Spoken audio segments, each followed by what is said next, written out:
Kyle Rittenhouse never should have been charged, folks.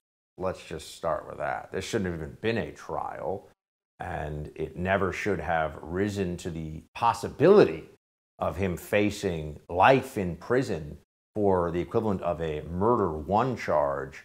This was outrageous all along. It was a politicized process, a politicized decision-making, apparent from the prosecution's side of things. They overcharged him. They included charges that there was no real reason to put in there other than just to try to create more smoke and noise around this issue. For example, earlier today, the judge in this case dismissed the weapons charge in the Kyle Rittenhouse trial before closing arguments were even made here. It's rather straightforward. Kyle Rittenhouse had a semi-automatic rifle. Under Wisconsin law, he was allowed to have that semi-automatic rifle. He did not have a short barrel rifle, which is a matter of fact because that's really literally about the length of the barrel on the rifle. It's very straightforward. But did they even measure this before they brought the charge? No, he had a standard AR-15. Yet here you go. PolitiFact back in 2020 on August 28th said, at 17 years of age, Kyle Rittenhouse was perfectly legal to obtain or possess, rather, that rifle without parental supervision. That's false.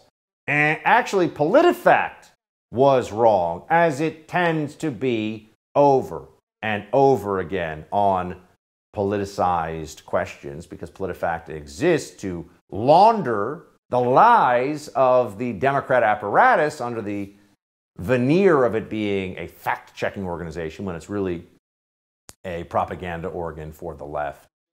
But beyond that, beyond the basic issues of fact and law in this case, all of which favor the Rittenhouse side. I mean, when you look at what we know, what we can see in the videos, what played out based on eyewitness testimony, including the eyewitnesses of the prosecution who had to admit that, yeah, they were attacking Kyle Rittenhouse. Yeah, they threatened to kill him. Yeah, they had either assaulted him or were in the process of pointing weapons at him. But the prosecution here is trying to make a case that appeals to CNN viewers and New York Times subscribers, you know, psycho libs who hate this kid Rittenhouse because of who he is, not because of what he did. And so the prosecutor went with things like this.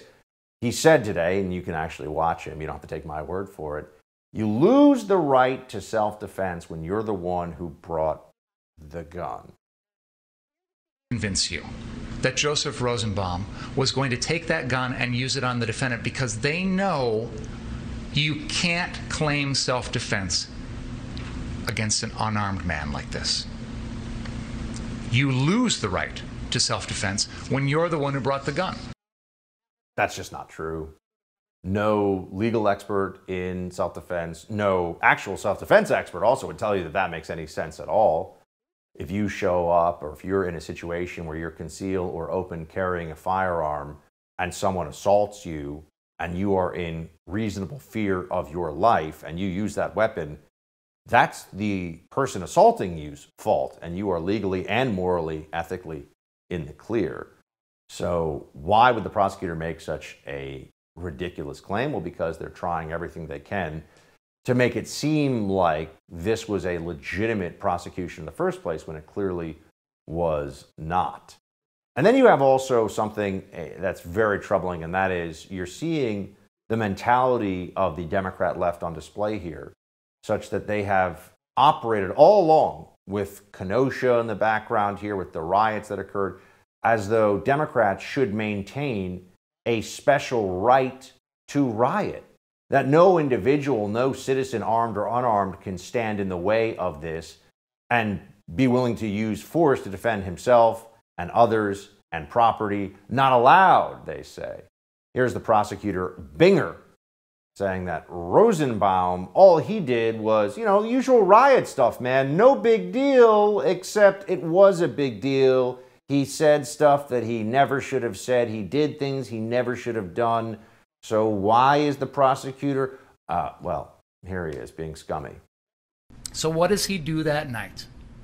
Oh, let me tell you all the awful things Joseph Rosenbaum did. He tipped over a porta potty that had no one in it. He swung a chain.